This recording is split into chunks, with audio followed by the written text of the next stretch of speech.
Hi guys, once again welcome back in concept clear session #Kshitij biology study made easy with Kshitij. Hi guys, मैं हूँ क्षितिज और आज के इस वीडियो ट्यूटोरियल में लेकर आए आपके पास इंटरफेस का फुल कॉन्सेप्ट। आई होप इस वीडियो को देखने के बाद आगे सारे डाउट्स क्लियर हो जाएंगे, देन आपको ये टॉपिक फॉर एवर रिमेंबर हो जाएगा। गाइज, जब भी हम लोग किसी टॉपिक की बात करते हैं हमारे मन में दो क्वेश्चन आते हैं कि इसकी हमें जरूरत क्यों पड़ी और ये होता क्या है। ठीक है, तो हमें इसकी जरूरत क्यों पड़ी और ये होता क्या है, अब इस पर हम लोग बात करते हैं। इंटरफेस सेल साइकिल का वो पार्ट होता है जहां पे हमारी जो सेल है वो प्लानिंग एंड प्रिपरेशन करती है डिवाइड होने के लिए। जो भी सेल है वो सबसे पहले इंटरफेज को क्रॉस करती है, देन एम फेज में जाती है। इंटरफेज को 4 कैटेगरी में डिवाइड किया गया। कितने? 4 कैटेगरी में डिवाइड किया गया है, जिसमें पहला नाम होता है gap 1 phase, G1 phase. Second होता है आपका गैप 0 फेज, हम लोग कहते हैं G0 फेज। थर्ड होता है S फेज एंड फोर्थ होता है G2 फेज। क्लियर है? कितने फेज में डिवाइड किया गया? 4 फेज में डिवाइड किया गया। किसको? इंटरफेज को। अब आप पूछिएगा प्लानिंग प्रिपरेशन क्या जरूरत है, डायरेक्ट डिवाइड क्यों नहीं करती? तो गाइस मैं आपसे पूछूंगा कि आप बताइए कि आपको पिकनिक पे जाना तो आप लोग क्या करते हो? पहले प्लानिंग प्रिपरेशन करते हो। कैसी प्लानिंग प्रिपरेशन? कि हम वहाँ पे क्या लेकर जाना है, खाने के लिए क्या लेकर जाना है, कपड़े कौन से पहनने हैं, कार से जाना है कि बस से जाना है कि ट्रक से जाना है, किससे जाना है। ट्रक से तो नहीं जाते हैं, ऐसे मैंने मजाक में बोला। तो किससे जाना है, प्लानिंग करते हो, प्रिपरेशन करते हो। श्योर है? वैसे हमारा बॉडी में जो सेल होता है वो भी एक प्लानिंग प्रिपरेशन करता है इंटरफेज में। इंटरफेज में 4 कैटेगरी आपके gap 1 phase, G0 phase, S phase and G2 phase. Clear है? तो स्टार्ट करते हैं। हम लोग सबसे पहले समझेंगे गैप 1 फेज होता क्या है। गैप 1 फेज की बात करें तो ये सेल साइकिल का सबसे लॉन्ग स्टेज होता है। कौन सा? सेल साइकिल का सबसे लॉन्ग स्टेज होता है, जिसमें टोटल 30 to 50% टाइम टेक होता है। क्लियर है? और इस फेज में आपका सेलुलर ग्रोथ होगा, प्रोटीन सिंथेसिस होगा, आरएनए का सिंथेसिस होगा, यानी कि mRNA, tRNA, RNA, necessary enzyme और डीएनए का सिंथेसिस होगा। श्योर है? डीएनए सिंथेसिस होता है इस फेज में। इसमें आपका होता है डीएनए सिंथेसिस के लिए जो जरूरी एंजाइम्स है, जो जरूरी प्रोटीन्स है, बेसेज है, उन सब का सिंथेसिस होता है। क्लियर है? उसके बाद सेल ऑर्गेनल्स, राइबोसोम्स, लिपिड्स, इन सब का भी सिंथेसिस इसी फेज में होता है। तो गैप 1 फेज क्लियर हो गया आप लोग को। अब हम लोग चलते हैं किस पे? गैप 0 फेज पे, G0 फेज पे। गैप 0 फेज की बात करें तो हम लोग इसे quiescent phase and resting phase के नाम से भी जानते हैं। किससे? Quiescent phase and resting phase के नाम से जानते हैं। किसको? गैप 0 फेज को नहीं, G0 फेज को हम लोग जानते हैं। ठीक है, ये कब आता है? जब cell are not prepared for next stage. जो सेल है वो नेक्स्ट स्टेज के लिए प्रिपेयर नहीं होती है, तो आप पिकनिक कैसे मनाएंगे?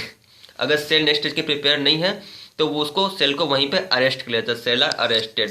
अगर मैं कहूँ पिकनिक पे जाया था, पता चला कार में पेट्रोल ही नहीं है, तो फिर कहाँ से जाओगे भाई? फिर तो बात फंस गई ना। तो वही हुआ यहाँ पे भी कि यहाँ पे जो गैप 1 फेज था, अगर वहाँ पे अच्छे से जो सिंथेसिस होनी थी एंजाइम्स की, प्रोटीन्स की, आरएनएज की और सेलुलर ऑर्गन्स की, वो अगर नहीं हुई तो क्या होता है? सेल को अरेस्ट कर लिया था। सेल आर अरेस्टेड, जिसे हम लोग कहते हैं gap 0 phase, quiescent phase, resting phase. Clear है? और ये क्यों होता है? Due to absence of cycling proteins.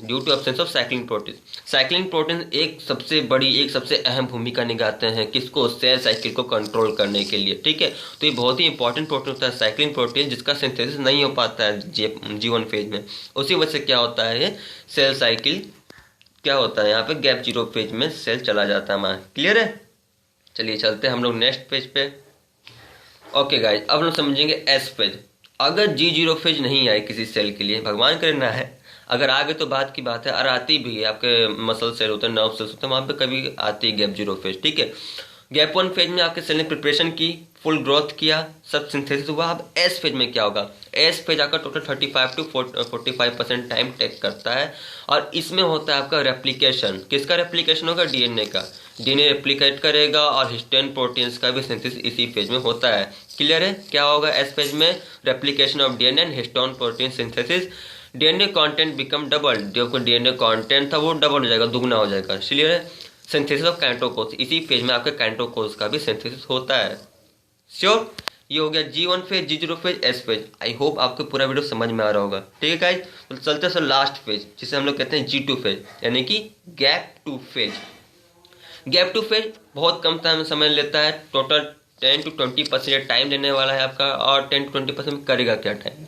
ये करेगा सेल ग्रो मोर, यानी कि जो पहले तो आपका गैप 1 फेज में सेल ग्रोथ हुआ था, अब ये सेल ग्रोथ उससे और कहीं ज्यादा होने वाली। Cell grow more in the phase by making proteins. इस फेज में बहुत सारे प्रोटीन्स का सिंथेसिस हो चुका होता है और हो रहा होता है, इसलिए गैप 2 फेज में जो सेल ग्रोथ है वो और ज्यादा होती है। क्लियर है? स्पेशली ट्यूबुलिन प्रोटीन सिंथेसिस, जो ट्यूबुलिन प्रोटीन होता है स्पिंडल फाइबर, उनका सिंथेसिस किस फेज में होता है? गैप 2 फेज में होता है। याद रखिएगा, ट्यूबुलिन प्रोटीन का सिंथेसिस कहाँ होता है? गैप 2 फेज में होता है। और in this phase cells also check that both copies of DNA are correct and intact. अब गाइस यहाँ पे चेकिंग होगा कि डीएनए की जो कॉपीज बनी उसमें कोई गलती तो नहीं हो गई है, इंटैक्ट तो नहीं है कोई, वो करेक्ट सही है ना। तो जो बहुत कॉपीज बनी डीएनए की उनकी चेकिंग होती है। श्योर है, अगर वो गलत हुई तो फिर उनको वहीं पे रोक दिया जाएगा, सेल साइकिल नहीं आगे बढ़ेगी, वो सेल वहीं पे रुक जाएगी, इसको अरेस्ट किया जाएगा।